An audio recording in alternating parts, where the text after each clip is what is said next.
Hello. Hey, Cherie, it's Kenny from Triple Threat Wrestling Radio. Hey guys, what's up? I'm doing real good, and thank you for joining us this evening. What's going on? Anytime. All right, Cherie, talk a little bit about yourself and how did your wrestling career got started? Oh, well, my wrestling career got started almost 4 years ago now, and my cousin, Adam 3D, he wrestled in Cottage Grove, Minnesota for probably about a couple years himself, in stuff like that, and basically he was like, Steph, I know that, Cherie, I know you're into wrestling too, so, for sure, would you like to come to the facility and check it out? Perhaps you can train with us too. It's inexpensive, and I was like, sure, I think I could do it. I'll give it a shot because I love wrestling. And then I started training there almost on a regular basis. And well, after that, me and him were booked on the biggest shows in Minnesota and stuff like that. Of course, we weren't a tag team or nothing like that. We were just, we went our separate ways and stuff like that after a while, though we're cousins. But, it's I don't know. And then I started, now I'm actually wrestling for a promotion called Nonstop National Wrestling with Mr. Michael Aarons. He's a very decent guy, very fair. And he works right now as at the AWF.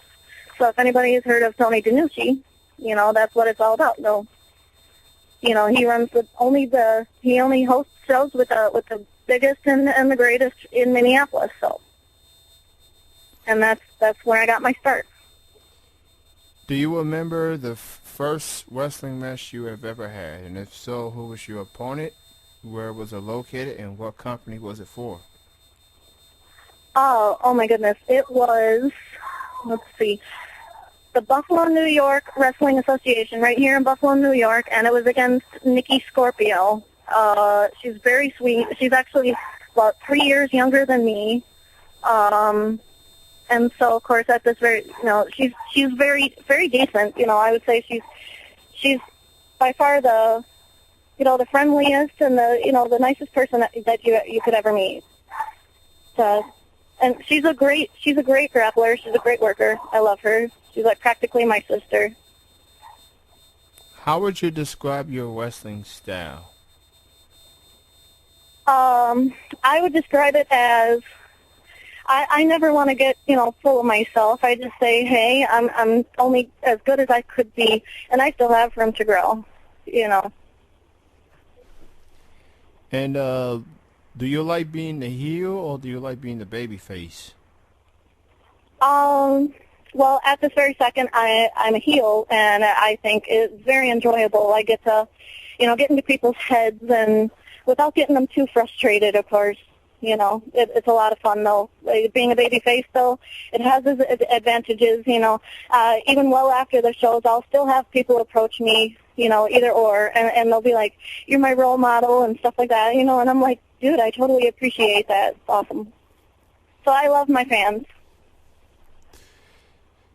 And who do you consider some of your favorite wrestlers you like to work with?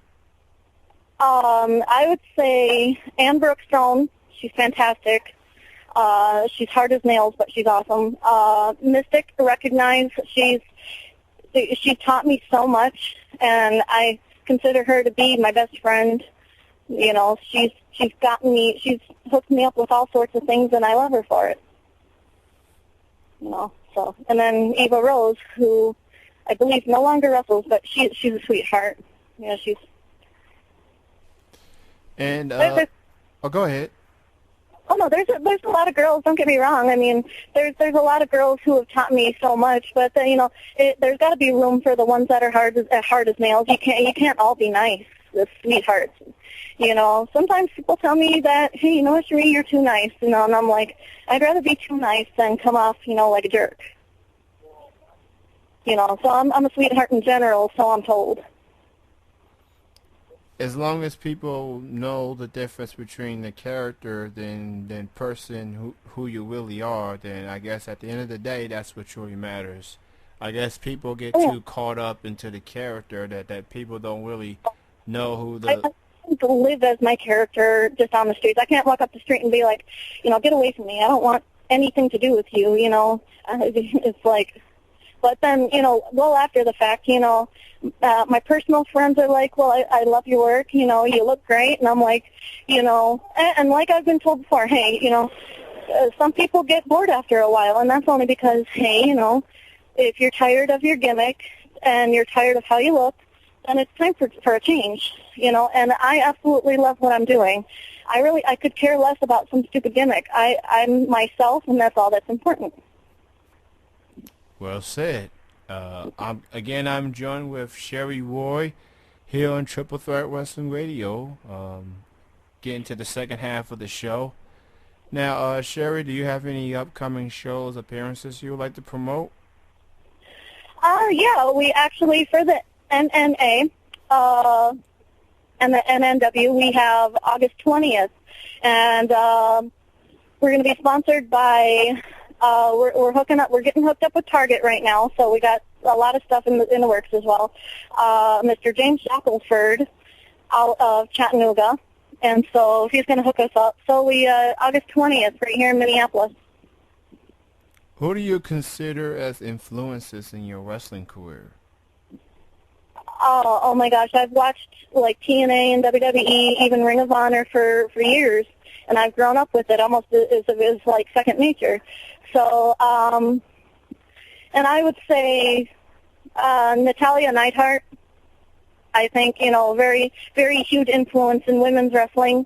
As far as the men go, I've grown up, of course, with the Bret Harts and the Stone Cold Steve Austin. So being a grappler myself, I've totally, I've been inspired by these guys, And of course, but I mean, though myself growing up more of a Rey Mysterio fan, I can honestly say, and I'm just chicken. I think I could never get on that top rope without, being scared of heights. I'm scared of heights.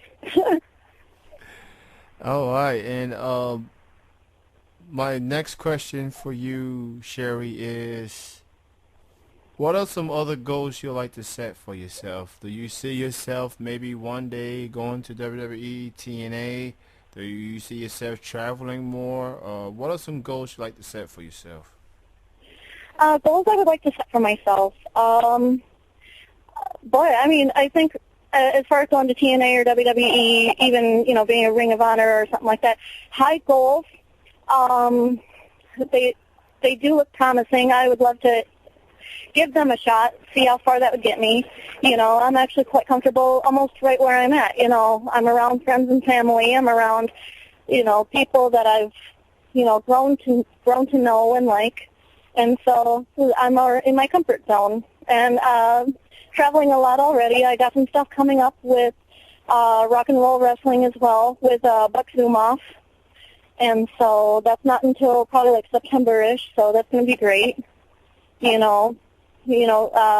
on the same card as the likes of Wild Bill Irwin or even the Honky Tonk Man. And what? So, I mean, I'm comfortable right where I'm at, I believe. You being a female and you moving on up and everything, what is your take on women's wrestling? That's a lot of caliber female wrestlers on the indie scene than what it is on the pros. But what is your take on women's wrestling as it stands right now? As far as like independent wrestling or like professional wrestling like TNA or WWE or anything like that, just in general, women's wrestling, it's taken for granted almost. But, I think a lot of women and I know plenty of talented women, talented, very young ladies, as, it's like they don't really get the chance to utilize their skills, I don't think. And I think, personally, and Beth Phoenix, I believe, said it right. She said, almost agitated at the fact that people are looking at women's wrestling like it's a disgrace.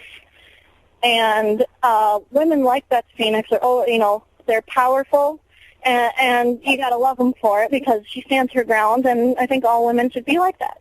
Women's wrestling is important just as the men's is. I feel like women wrestling has definitely moved up a lot more. I say Oh, that well, the less indie. bra, yeah, less bra and panties matches. We don't need all. I mean, we got children now. We're growing into the age where kids are watching. We had kids involved before too. So to keep it more PG per se helps. You know, you're evolving around more viewers. You're evolving around, you know, different groups, and you know, just like you got to be respectable. I mean, and I don't do bra and panties matches. I can't degrade myself like that. Well So said. Definitely that's my, understood. that's my personal opinion. If other girls feel it's okay, you know, I mean, I'm not saying they're gross for doing it. I think, you know, do what you think is right. I don't think that's right for me. Right on. And for people who want to get in touch with you, Facebook, Twitter, website, anything like that, how can people get in touch with you? Oh, well, I have a like page on Facebook as a regular page as well. You can reach me at facebook.com/hell, which is HEL, and then a dot, and then Cherie, which is CHERIE, then another dot, and then Roy, ROY. And then I'm on Twitter, Cherie_Roy. You can find me there. And what do you consider as the highlight of your wrestling career? Highlight, two-time women's champion right out of Buffalo, New York. I was the first ever women's champion here, and the promotion is run by a Mr. William Chandler, so he's the best in Buffalo, I think. Yeah. William Chandler. That name sounds awfully familiar. I think he's on that Facebook pro booking page. Yep, that would be him. Yep, pro wrestling booking, and by far he's got a lot of clients, and it's a very respectable business as well. That promotion, BYWA, is an all women's promotion, which I think is, you know, awesome that someone would. It's almost like an off branch of like Wrestlicious, you know, minus, you know, bikini, bra and panties, stuff like that. You know, we're trying to showcase women's wrestling at its finest. I want to give William a shout out. Thank you, sir, for at least letting me promote my radio show on his page. Truly appreciate it. If you can have a dream match against any wrestler, female wrestler, dead or alive, who would it be? Oh my goodness. You know what? I have to go with my girl. You know, just I think Molly Holly. You know, I totally love that girl. I met her a couple times, but I've never been on the same card as the girl. But I love her. I've grown up watching her as Bob Holly and the rest of them. You know, just I would have to say Molly Holly. Molly Holly, a former women's champion and also a Minnesotan out there. Yeah, she's a Minnesotan, just like me. So that will be interesting, you know, a present versus the future, out battle for Minnesota and bragging rights. Yeah. Do you like any other sports besides wrestling? If I'm not wrestling, you can probably catch me playing softball with a bunch of my just girl best friends. I just if I'm not wrestling, I probably do a lot of exercises and whatnot. I play on a field. I play a lot of soccer too. Not on any league. It's just more of like strength exercise and just for fun. You know, and I love hockey. I mean, done so many road trips. I'm in Buffalo, New York at this very second. But this is hockey town, and it's all we do here. How do you like it out there in New York compared to being in Minnesota? It's a big change. I mean, you know, people-wise, community-wise. I mean, being in Minneapolis, you're so comfortable with just superficial things like the radio station you're listening to, or you know, the store you're gonna go shop at. And in Buffalo, New York, it's like I've been here now since about June-ish. It's more I'm more on vacation than anything, so no wrestling out here for me. But to be out here and then to have to go back to Minneapolis later on and then have to, relearn the streets again in Minneapolis. I definitely know where you're coming from. I hate moving myself. I've lived in multiple states, and it's like you live at a place, you get comfortable, and then years later you got to move again. It's That's just, exactly what it is. Yeah, and I'm so close to the Canadian border. It's crazy. I've been, I think, as closer to the border as I can possibly get. Niagara Falls. I'm about 20 minutes away from it, and it's beautiful. I've never been to the Canadian side, so I hear it's awesome. and my last question for you is if you can give anyone advice on wanting to become a professional wrestler, what would it be? I would have to say, to men and women alike, if someone attempts to shoot your dreams down and say, hey, you can't do that, you're too small, and stuff like that, they're only looking out for what would help you beneficially. You want to be able to walk with your kids when they're old enough and stuff. You don't want to be crippled or whatever. But yeah, keep your dreams alive and go for it. If you know that's what you want to do it. Before I let you go, Cherie, I ask our guests to do this. It's like a station ID. It's like a voice drop. All you have to do is say your name. And right after you say your name, you say you are listening to Triple Threat Wrestling Radio. All right, and so I say this right now, right? Yeah, go right ahead. All right. Hey, what's up? This is Cherie Roy, and you're listening to Triple Threat Wrestling Radio. I want to thank you for your time, Cherie. Great talking to you on Twitter. And again, thank you for your time, and best success goes out to you. Do you have any final words and shout-outs? I just want to say I'm very thankful for all my fans, my friends, my family, and above all, I thank God. Amen. I'll talk to you later on Twitter, and thank you for your time. You have a good night. Thank you. You too. All right, bye-bye. Bye. That was Cherie Roy joining me here on Triple Threat Wrestling Radio.